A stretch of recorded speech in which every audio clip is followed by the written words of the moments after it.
ನಮಸ್ಕಾರ ಬೀದರ್ ನ್ಯೂಸ್ ರೌಂಡಪ್ಗೆ ಸ್ವಾಗತ. ನಾನು ಹನುಮಂತ್ ದೇಶಮುಖ್. ಬನ್ನಿ ಕ್ವಿಕ್ ಆಗಿ ನೋಡೋಣ ಬೀದರ್ ಜಿಲ್ಲೆ ಮತ್ತು ಜಿಲ್ಲೆಗೆ ಸಂಬಂಧಪಟ್ಟಂತ ಇಂದಿನ ಪ್ರಮುಖ ಸುದ್ದಿಗಳನ್ನ.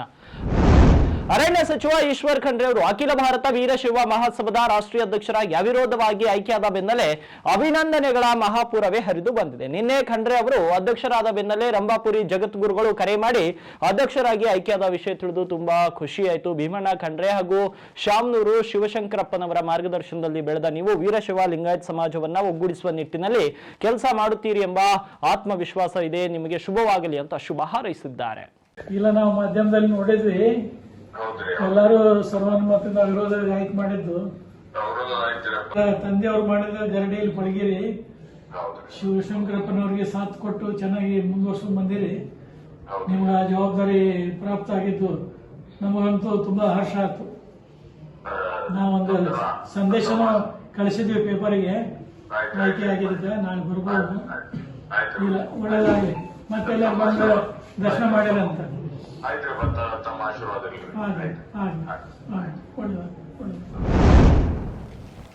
ಬೀದರ್ ಜಿಲ್ಲೆಯ ಎಫ್ಪಿಎ ಆಸ್ಪತ್ರೆಯಲ್ಲಿ ವೈದ್ಯರ ನಿರ್ಲಕ್ಷ್ಯದಿಂದಾಗಿ ಬಾಣತಿ ಮಹಿಳೆ ಸಾವನ್ನಪ್ಪಿದ್ದಾಳೆ ಎಂದು ಕುಟುಂಬಸ್ಥರು ಗಂಭೀರ ಆರೋಪವನ್ನ ಮಾಡಿದ್ದಾರೆ. ಮೃತ ಮಹಿಳೆ ಚಿಮ್ಕೋಡ್ ಗ್ರಾಮದ 26 ವಯಸ್ಸಿನ ಮೀನಾಕ್ಷಿ ಅಂತ ತಿಳಿದು ಬಂದಿದೆ. ನಿನ್ನೆ ಸಂತಾನಹರಣ ಶಸ್ತ್ರಚಿಕಿತ್ಸೆಗೆಂದು ಬೀದರ್ನ ಎಫ್ಪಿಎ ಆಸ್ಪತ್ರೆಗೆ ಮೀನಾಕ್ಷಿ ದಾಖಲಾಗಿದ್ರು. ನಿನ್ನೆ ಶಸ್ತ್ರಚಿಕಿತ್ಸೆ ನಡೆಸಿದ ವೈದ್ಯರು ಇಂದು ಮಧ್ಯಾಹ್ನ ಶೌಚಾಲಯಕ್ಕೆ ತೆರಳುವ ವೇಳೆ ಮೀನಾಕ್ಷಿ ಕುಸಿದು ಬಿದ್ದಿದ್ದಾರೆ ಎನ್ನಲಾಗಿದೆ. ಕುಸಿದು ಬಿದ್ದ ಬಳಿಕ ವೈದ್ಯರು ಇಂಜೆಕ್ಷನ್ ನೀಡಿದ್ದು ಅದಾದ ನಂತರ ಆರೋಗ್ಯದಲ್ಲಿ ಮತ್ತಷ್ಟು ಏರುಪೇರಾಗಿದೆ ಅಂತ ಆರೋಪಿಸಲಾಗಿದೆ. ಬಳಿಕ ಮೀನಾಕ್ಷಿಯನ್ನ ಸಮೀಪದ ಬ್ರಿಮ್ಸ್ ಆಸ್ಪತ್ರೆಗೆ ರೆಫರ್ ಮಾಡಲಾಗಿದೆ. ಬ್ರಿಮ್ಸ್ ಆಸ್ಪತ್ರೆಯಲ್ಲಿ ವೈದ್ಯರು ಪರೀಕ್ಷಿಸಿದಾಗ ಮೀನಾಕ್ಷಿ ಈಗಾಗಲೇ ಸಾವನ್ನಪ್ಪಿರುವುದಾಗಿ ತಿಳಿಸಿದ್ದಾರೆ. ಇದರಿಂದ ಆಕ್ರೋಶಗೊಂಡ ಕುಟುಂಬಸ್ಥರು ಶವವನ್ನ ಎಫ್ಇಎ ಆಸ್ಪತ್ರೆ ಮುಂದೆ ಇಟ್ಟು ಪ್ರತಿಭಟನೆಯನ್ನು ನಡೆಸಿದ್ರು.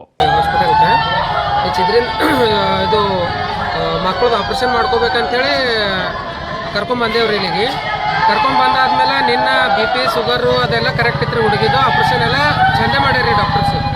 ಆಪರೇಷನ್ ಎಲ್ಲ ಆಗಾದ್ಮೇಲೆ ಇವತ್ತು ಮಧ್ಯಾಹ್ನ ಹಿಡಿದು ಮಧ್ಯಾಹ್ನಕ್ಕೆ ಏನಂತಂದ್ರೆ ಹುಡುಗಿ ಎಲ್ಲ ಸರಿಗಳ, ಏನು ಪ್ರಾಬ್ಲಮ್ ಇಲ್ಲ, ಹುಡುಗಿಗೆ ಎಲ್ಲ ಆರಾಮಳ ಅಂತೇಳಿ ನಮಗೆ ಹೇಳ್ಯಾರ ಸರ್ ಅವರು. ಸುಮಾರು 12 ಗಂಟೆಗೆ ಹೇಳ್ಯಾರ್ರಿ. ಅದಾದ್ಮೇಲೆ ಈಗ 2:30 ಗಂಟೆಗೆ ಹಂಗೆ ಒಂದು ಇಂಜೆಕ್ಷನ್ ಏನೋ ಕೊಟ್ಟರಂತ್ರಿ ಅವರು. ಆ ಟೈಮ್ನಾಗ ನಾವು ಇಲ್ಲಿ ಇರಲಿಲ್ಲ. ಇಂಜೆಕ್ಷನ್ ಏನೋ ಕೊಟ್ಟರಂತ ಸರ್. ಅದು ಇಂಜೆಕ್ಷನ್ ಕೊಟ್ಟು ಹಿಡ್ಕೊಂಡು ನಮ್ಮದು ಪೇಷಂಟ್ಗೆ ಇದು ಬಾಡಿ ಸುಸ್ತು ಬೆಳೆದ್ಕೋತ ಬಂದ ಸರ್ ಅವ್ರದ್ದು. ಅದೇನಾಗ್ಯದ ಅಂತಂದ್ರೆ 2:30 ಹಂಗೆ ನಮಗೆ ಫೋನ್ ಹಚ್ಚಿ, ನಮ್ಮ ತಮ್ಮ ಇಲ್ಲಿ ಇದ್ದೀನಿ ರೀ, ಫೋನ್ ಹಚ್ಬಿಟ್ಟು ಅಣ್ಣ ಈ ಥರ ಯಾಕೆ ಮಾತಾಡಲ್ಲ ಉಂಟಲ್ಲ, ಬರ್ರಿ ನೀವೆಲ್ಲರೂ ಅಂತಂತಂದ್ರೆ ನಾವು ಇಲ್ಲಿ ಬರೋತನ ಸರ್ ನಮ್ಮ ಪೇಷಂಟ್ ಡೆತ್ ಆಗಿಂದಿತ್ತು ಸರ್. ಇಲ್ಲಿ ಜೀವ ಆಲ್ರೆಡಿ ಇಲ್ಲೇ ಹೋಗಿದ್ದಿತ್ತು. ಅವರು ಹಾಸ್ಪಿಟಲ್ದವ್ರು ಏನು ಮಾಡ್ಯಾರ ಅಂತಂತಂದ್ರೆ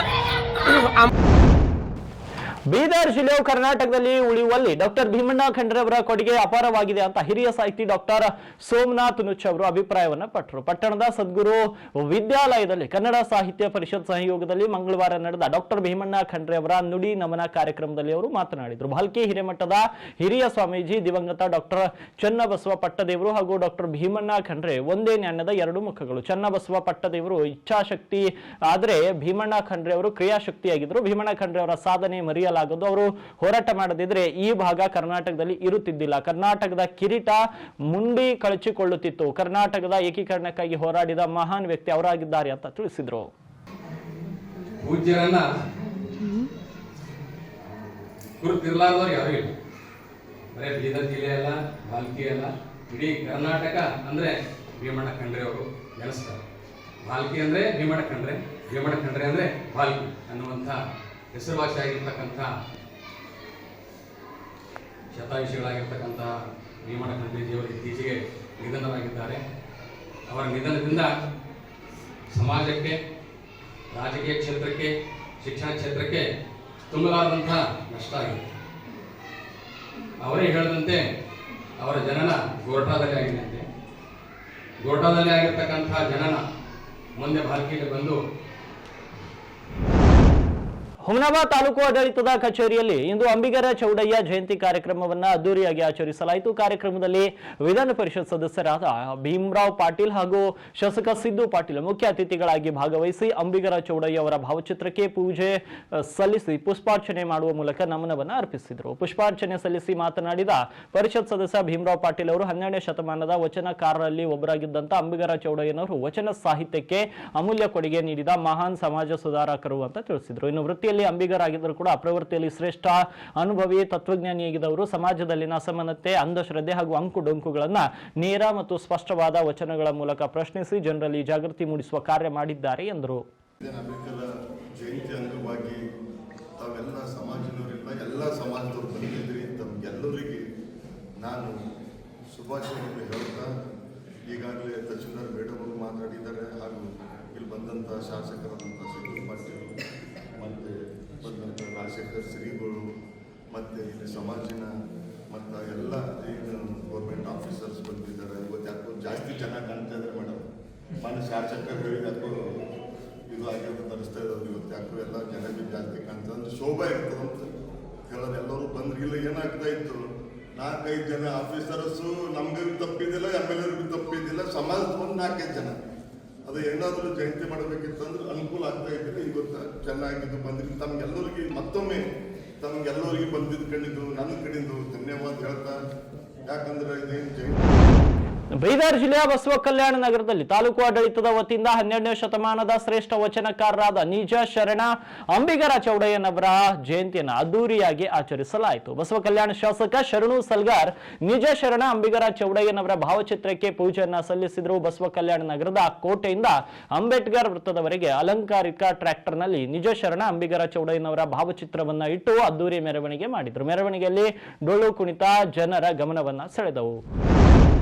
ಭಾಲ್ಕಿ ತಾಲೂಕು ಆಡಳಿತದ ವತಿಯಿಂದ ಜನವರಿ 26ರಂದು ನಡೆಯಲಿರುವ ಗಣರಾಜ್ಯೋತ್ಸವದ ಆಚರಣೆಯನ್ನು ಅರ್ಥಪೂರ್ಣವಾಗಿ ನಡೆಸುವ ಉದ್ದೇಶದಿಂದ ತಹಶೀಲ್ದಾರ್ ಮಲ್ಲಿಕಾರ್ಜುನ್ ವಡ್ಡನ್ಕೇರಿ ಅವರ ಅಧ್ಯಕ್ಷತೆಯಲ್ಲಿ ಪೂರ್ವಭಾವಿ ಸಭೆ ನಡೆಯಿತು. ಪಟ್ಟಣದ ತಹಶೀಲ್ದಾರ್ ಕಚೇರಿಯಲ್ಲಿ ನಡೆದ ಸಭೆಯಲ್ಲಿ ಗಣರಾಜ್ಯೋತ್ಸವ ದಿನಾಚರಣೆಯನ್ನು ಅರ್ಥಪೂರ್ಣವಾಗಿ ಆಚರಿಸುವ ಕುರಿತು ಚರ್ಚೆ ನಡೆಯಿತು. ಈ ಸಂದರ್ಭದಲ್ಲಿ ಸಭೆಯಲ್ಲಿ ಉಪಸ್ಥಿತರಿದ್ದ ತಾಲೂಕು ಮಟ್ಟದ ಅಧಿಕಾರಿಗಳು, ಗಣ್ಯರು ಹಾಗೂ ವಿವಿಧ ಸಂಘ ಸಂಸ್ಥೆಯ ಪ್ರಮುಖರು ತಮ್ಮ ಸಲಹೆ ಮತ್ತು ಅಭಿಪ್ರಾಯಗಳನ್ನು ಮಂಡಿಸಿದರು. ಕನ್ನಡ ಸಾಹಿತ್ಯ ಪರಿಷತ್ ಬೀದರ್ ಮತ್ತು ಭಾಲ್ಕಿ ಹಿರೇಮಠ ಸಂಸ್ಥಾನ ಹಾಗೂ ಉತ್ತರ ಕರ್ನಾಟಕ ಸುದ್ದಿ ವಾಹಿನಿಯ ಸಹಯೋಗದಲ್ಲಿ ಇದೇ ಜನವರಿ 24, 25 ಮತ್ತು 26ರಂದು 3 ದಿನಗಳ ಕಾಲ ಬೀದರ್ ನಗರದ ಸಾಹಿ ಸ್ಕೂಲ್ ಮೈದಾನದಲ್ಲಿ ಹಮ್ಮಿಕೊಂಡಿರುವ ವೀರಲೋಕ ಪುಸ್ತಕ ಸಂತೆಯ ಕರಪತ್ರವನ್ನ ಹಿರಿಯ ಪತ್ರಕರ್ತ ಹಾಗೂ ಸರ್ದಾರ್ ವಲ್ಲಭಾಯಿ ಪಟೇಲ್ ಪ್ರತಿಷ್ಠಾನದ ಅಧ್ಯಕ್ಷರಾದ ಶಿವಶಣ್ಣಪ್ಪ ವಾಲಿ ಅವರು ಬಿಡುಗಡೆಗೊಳಿಸಿದರು. ಕರಪತ್ರ ಬಿಡುಗಡೆಗೊಳಿಸಿ ಮಾತನಾಡಿದ ಶಿವಶಣ್ಣಪ್ಪ ವಾಲಿ ಅವರು, ಇತ್ತೀಚಿನ ದಿನಗಳಲ್ಲಿ ಓದುವ ಆಸಕ್ತಿ ಕಡಿಮೆ ಆಗುತ್ತಾ ಬರ್ತಾ ಇದೆ. ಇಂತಹ ಸಮಯದಲ್ಲಿ ಕನ್ನಡ ಪರ ಮನಸ್ಸುಗಳು ಇಂತಹ ವಿನೂತನ ಕಾರ್ಯಕ್ರಮಕ್ಕೆ ಕೈ ಹಾಕಿರುವುದು ಖುಷಿಯ ವಿಚಾರ. ಈ ಪುಸ್ತಕ ಸಂತೆಗೆ ಜಿಲ್ಲೆಯ ಸಾಹಿತ್ಯ ಆಸಕ್ತರು, ವಿದ್ಯಾರ್ಥಿಗಳು ಬಂದು ಪುಸ್ತಕಗಳನ್ನು ಖರೀದಿ ಮಾಡಿ ಓದುವ ಸಂಸ್ಕೃತಿಯನ್ನ ಹೆಚ್ಚಿಸಬೇಕು ಅಂತ ಕರೆಯನ್ನ ನೀಡಿದ್ರು. ಪುಸ್ತಕ ಸಂತೆ ನಮ್ಮದು ಕನ್ನಡ ಸಾಹಿತ್ಯ ಅಧ್ಯಕ್ಷರು, ಯುವಕರು, ಹುಮ್ಮಸ್ಸಿಗಳು ಮತ್ತು ಸಂಘಟನಾ ಚತುರರಿದ್ದಾರೆ. ಅವರು ಹೆಂಗೆ ಜನರಿಗೆ ಸೇರಿಸಬೇಕು, ಜನರವರೆಗೆ ಹೆಂಗೆ ಮುಟ್ಟಿಸ್ಬೇಕು, ಆ ಕಲೆ ಅವ್ರ ಕಡೆ ತುಂಬ ಇದೆ. ಅವರಿಗೆ ತುಂಬ ಧನ್ಯವಾದ. ಈ ರೀತಿಯಿಂದ ಅವರು ಒಂದು ಕನ್ನಡ ಪುಸ್ತಕ ಮೇಳ ಬೆಂಗಳೂರಲ್ಲಿ ಆಗ್ತಿತ್ತು, ಅದನ್ನು ಬೀದರ್ವರೆಗೆ ಅಂದರೆ ಉದ್ದೇಶ ಏನು, ತಲೆಯವರೆಗೆ ಬಂತಂದರೆ ಕಾಲಿನವರೆಗೆ ತಾನೇ ಮುಟ್ತದೆ. ಅದಕ್ಕೆ ಬೀದರ್ನಲ್ಲಿ ಪುಸ್ತಕ ಮೇಳ ಆಗ್ತಾ ಇರೋದು ಸಂತೋಷದ ಸಂಗತಿ. ಪುಸ್ತಕ ಆಗಲಿ ಪೇಪರ್ ಆಗಲಿ ಖರೀದಿ ಮಾಡಲಾರ್ದೆ ಓದೋದು ಪಾಪ. ಜನರು ಆ ಪಾಪ ಈ ಪಾಪ ಅಂತೆಲ್ಲ ಸ್ವಾಮಿಗಳು ಹೇಳ್ತಾರೆ. ಅದು ಯಾವುದೂ ಪಾಪ ಅಲ್ಲ, ಪುಕ್ಕಟೆ ಓದೋದು ಪಾಪ. ಪುಸ್ತಕ ತೊಗೋಬೇಕು, ಪತ್ರಿಕೆ ತೊಗೋಬೇಕು, ಓದಬೇಕು. ತಾವು ಓದಾದ್ಮೇಲೆ ಅದು ಕಸದಾಗ ಬಿಡ್ಲಾರ್ದಂಗೆ ಮಗ್ಗಲ ಮನೆಯವರಿಗೆ ಕೊಂಡ್ಕೊಳ್ಳಿಕ್ಕೆ ಶಕ್ತಿ ಇಲ್ಲದೆ ಹೋದ್ರೆ ಅವ್ರಿಗೆ ಓದಲಿಕ್ಕೆ ಕೊಡಬೇಕು. ಇಂಥ ಪ್ರವೃತ್ತಿ ಬೆಳಿಬೇಕು. ಅದಕ್ಕೆ ಪುಸ್ತಕನ ತೊಗೊಂಡು ಓದಬೇಕು. ಓದೋ ಪ್ರವೃತ್ತಿ ಬರೀ ತರುಣರಲ್ಲಿ ಹೋಗಿಲ್ಲ, ನಾವು ಮುದುಕರಲ್ಲಿನೂ ಇಲ್ಲ. ಅದು ಬೆಳೆಸ್ಕೋಬೇಕಂತ ಹೇಳ್ತಾರೆ. ಅದು ಬೆಳೆಸ್ಕೋಬೇಕು, ಬರೀ ತರುಣರಲ್ಲ, ಪ್ರತಿಯೊಬ್ಬರು. ಅಕ್ಕನ ಚಾಳಿ ಮನೆ ಮಂದಿಗೆಲ್ಲ ಮೊದಲು ಹಿರಿಯರು ಪುಸ್ತಕ ಮತ್ತು ಪೇಪರ್ ಕೊಂಡ್ಕೊಂಡು ಓದೋದು ಕಲೀಲಿ.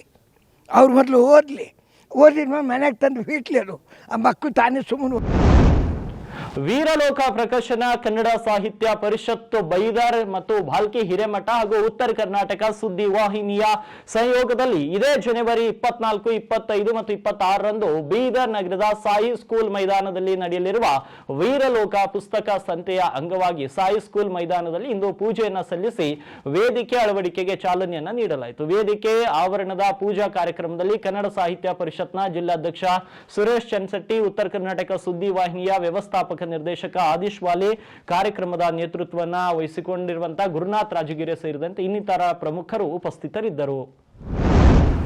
ಬೀದರ್ನಲ್ಲಿ ಅಬಕಾರಿ ಸಚಿವ ಹಾಗೂ ದಲಿತ ಸಮುದಾಯದ ನಾಯಕ ಆರ್.ವಿ. ತಿಮ್ಮಾಪುರ್ ಅವರ ವಿರುದ್ಧ ಸುಳ್ಳು ಆರೋಪಗಳನ್ನು ಹೊರಿಸಿ ತೇಜೋವಧೆ ಮಾಡಲು ಸಂಚು ರೂಪಿಸಲಾಗ್ತಾ ಇದೆ ಅಂತ ಆರೋಪಿಸಲಾಗಿದೆ. ಈ ಕುರಿತು ಕರ್ನಾಟಕ ರಾಜ್ಯ ಆದಿ ಜಾಂಬವ ಸಂಘದ ರಾಜ್ಯ ಉಪಾಧ್ಯಕ್ಷರಾದ ರಾಜು ಕಡ್ಯಾಳ್ ಅವರು ಜಿಲ್ಲಾಧಿಕಾರಿಗಳ ಮುಖಾಂತರ ಮುಖ್ಯಮಂತ್ರಿಗಳಿಗೆ ಮನವಿಯನ್ನು ಸಲ್ಲಿಸಿದ್ದಾರೆ.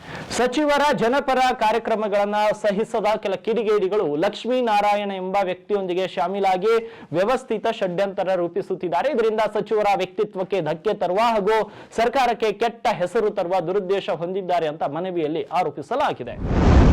ಅಖಿಲ ಭಾರತ ವೀರಶೈವ ಮಹಾಸಭೆಯ 24ನೆಯ ರಾಷ್ಟ್ರೀಯ ಅಧ್ಯಕ್ಷರಾಗಿ ಆಯ್ಕೆಯಾದ ಬೀದರ್ ಜಿಲ್ಲಾ ಉಸ್ತುವಾರಿ ಸಚಿವ ಈಶ್ವರ್ ಖಂಡ್ರೆ ಅವರನ್ನ ವಿಧಾನ ಪರಿಷತ್ ಸದಸ್ಯರಾದ ಎಂಜಿ ಮೂಳೆ, ಲಿಂಗಾಯತ ಸಮಾಜ ಯುವ ಒಕ್ಕೂಟದ ರಾಜ್ಯಾಧ್ಯಕ್ಷರಾದ ಆನಂದ್ ದೇವಪ್ಪ ಅವರು ಸನ್ಮಾನಿಸಿ ಅಭಿನಂದಿಸಿದ್ದಾರೆ. ಹಾಗಾಗಿ ಈಶ್ವರ್ ಖಂಡ್ರೆ ಅವರ ಕಾರ್ಯ ಇದೇ ರೀತಿ ಮುಂದುವರಿಯಲಿ ಅಂತ ಪರಿಷತ್ ಸದಸ್ಯರಾದ ಎಂಜಿ ಮೂಳೆ ಹಾಗೂ ಮುಖಂಡರಾಗಿರುವಂತಹ ಆನಂದ್ ದೇವಪ್ಪ ಅವರು ವಿಶ್ವಾಸವನ್ನ ವ್ಯಕ್ತಪಡಿಸಿದ್ರು. ಇವಾಗಿದು ಬೀದರ್ ಜಿಲ್ಲೆ ಮತ್ತು ಜಿಲ್ಲೆಗೆ ಸಂಬಂಧಪಟ್ಟಂತ ಇಂದಿನ ಪ್ರಮುಖ ಸುದ್ದಿಗಳು. ಮತ್ತೆ ನಾಳೆ ಭೇಟಿಯಾಗ್ತೀನಿ ಬೀದರ್ ನ್ಯೂಸ್ ರೌಂಡ್ ಅಪ್ ನಲ್ಲಿ.